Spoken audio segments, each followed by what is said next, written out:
Stroke kini menjadi penyakit paling mematikan setelah penyakit jantung dan diabetes. Menurut data dari Riset Kesehatan Dasar Kementerian Kesehatan RI tahun 2018 menyatakan, tiap 1.000 orang di Indonesia, 12 diantaranya terserang penyakit stroke. 75% sampai 85% kasus merupakan stroke penyumbatan dan 15% sampai 25% merupakan kasus stroke perdarahan. Neurolog dari Rumah Sakit Pusat Otak Nasional Arif Rahman Kemal mengatakan tindakan preventif atau pencegahan dan promotif merupakan hal penting sebagai langkah awal deteksi dini penyakit stroke. Pengendalian pola makan menjadi kunci hidup sehat.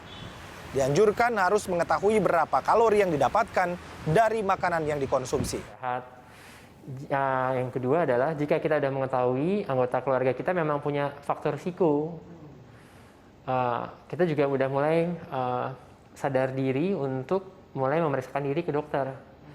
Caranya seperti apa? Apakah kita memang kita punya faktor-faktor risiko tersebut nggak sih sebenarnya gitu? Apakah kita punya diabetes? Apakah kita punya hipertensi? Apakah kita punya faktor risiko jantung kalau di keluarga itu ada? Itu salah satu faktor risiko yang paling mempengaruhi terhadap kemungkinan terjadinya stroke di kemudian hari. Stroke tidak hanya menyerang usia tua, tapi usia muda juga bisa berpeluang mengalami serangan stroke. Arif Rahman Kemal menambahkan stroke yang terjadi pada usia muda harus diatasi gangguan yang dialami, seperti gangguan pembuluh darah kecil di otak, pembuluh darah besar di leher, gangguan di jantung atau di dalam darah, seperti gangguan imunologi atau autoimun.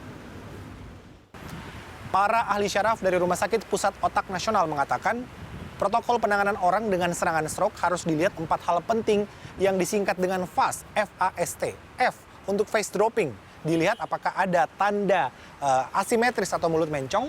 Kemudian A untuk arm weakness, dilihat apakah ada tangan yang jatuh lebih cepat ataupun juga kaki yang diseret pada saat melangkah. Kemudian S, speech difficulty, kesulitan berbicara, apakah dilihat ada tanda pelo pada saat berbicara. Dan T untuk time is bring, pasien atau orang dengan penyakit stroke harus secepatnya segera dibawa ke rumah sakit terdekat. Arman Helmi, Kurnia Yuniarwan, Jakarta.